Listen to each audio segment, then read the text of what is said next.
Elizabeth with the Art of Cherishing Home, and today I'm going to be sharing a recipe from this cookbook. I really love this recipe. Do I follow it to a T? No. Do I use it for other things than just chicken wings? Yes. So I've used this marinade to bake chicken. I've used this marinade to barbecue. I've used this marinade to roast turkey.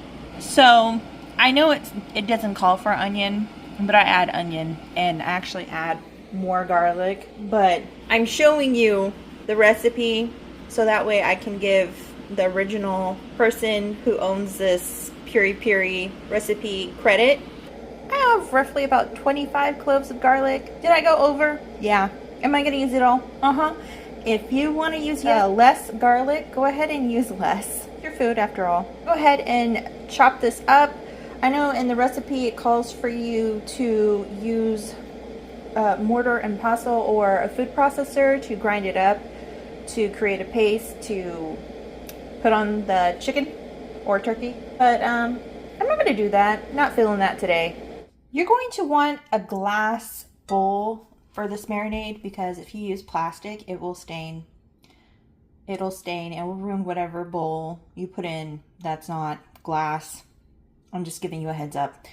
So as you can see, I chopped it thinly. I have about, let's say, like a medium to large onion, depending on what your definition of large or medium is.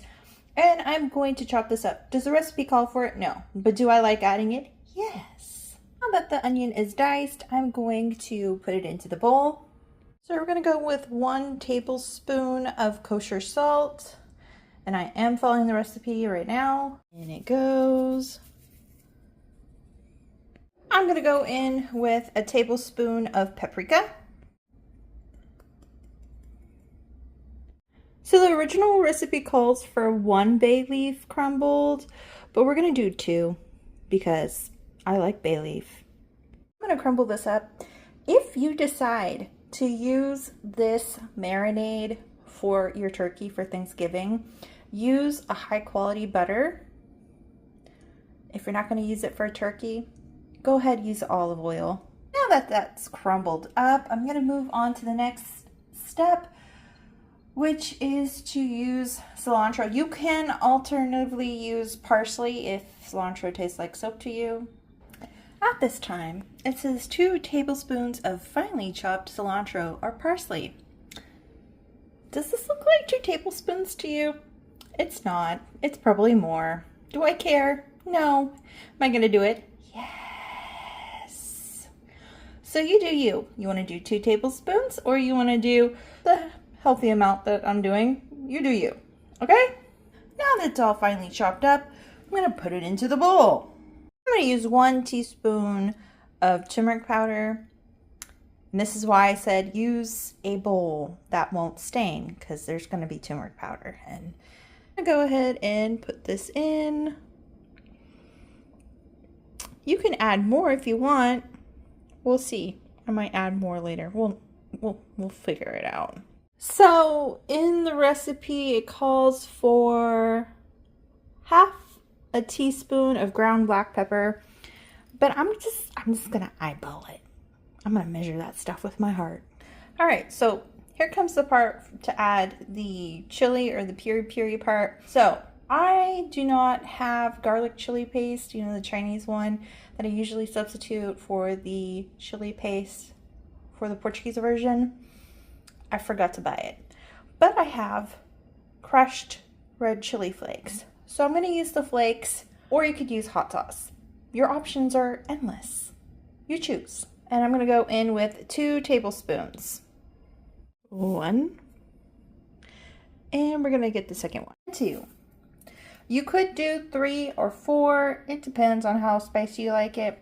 I'm going to be honest with you. I cut back on the spice because I've been getting really bad heartburn lately. So usually I would even put more, but we're going to do less today.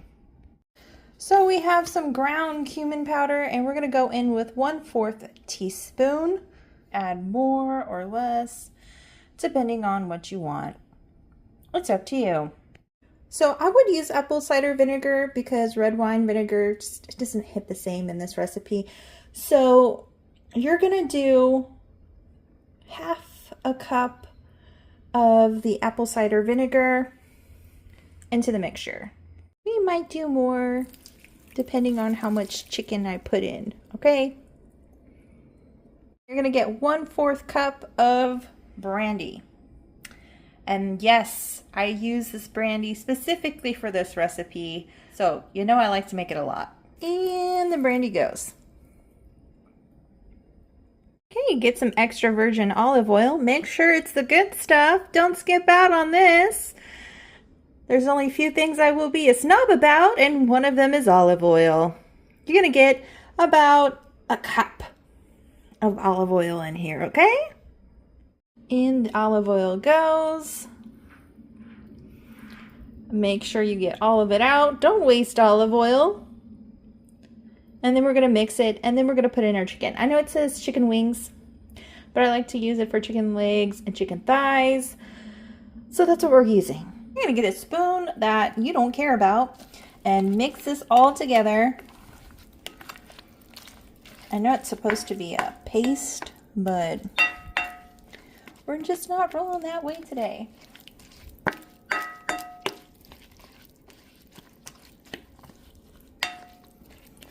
Okay, and then once you got it really nicely mixed, you're gonna start adding your chicken.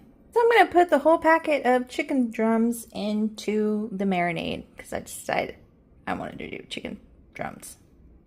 Now that I have my chicken in, I'm going to make sure that it gets coated in the marinade and covered.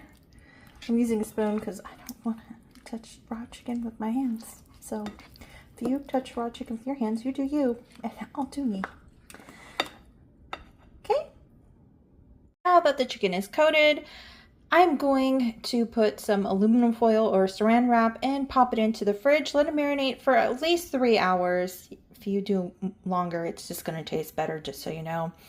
And then I'll probably cook it some way. But anyways, thanks so much for watching. Bye! Like and subscribe, please. Have a great day.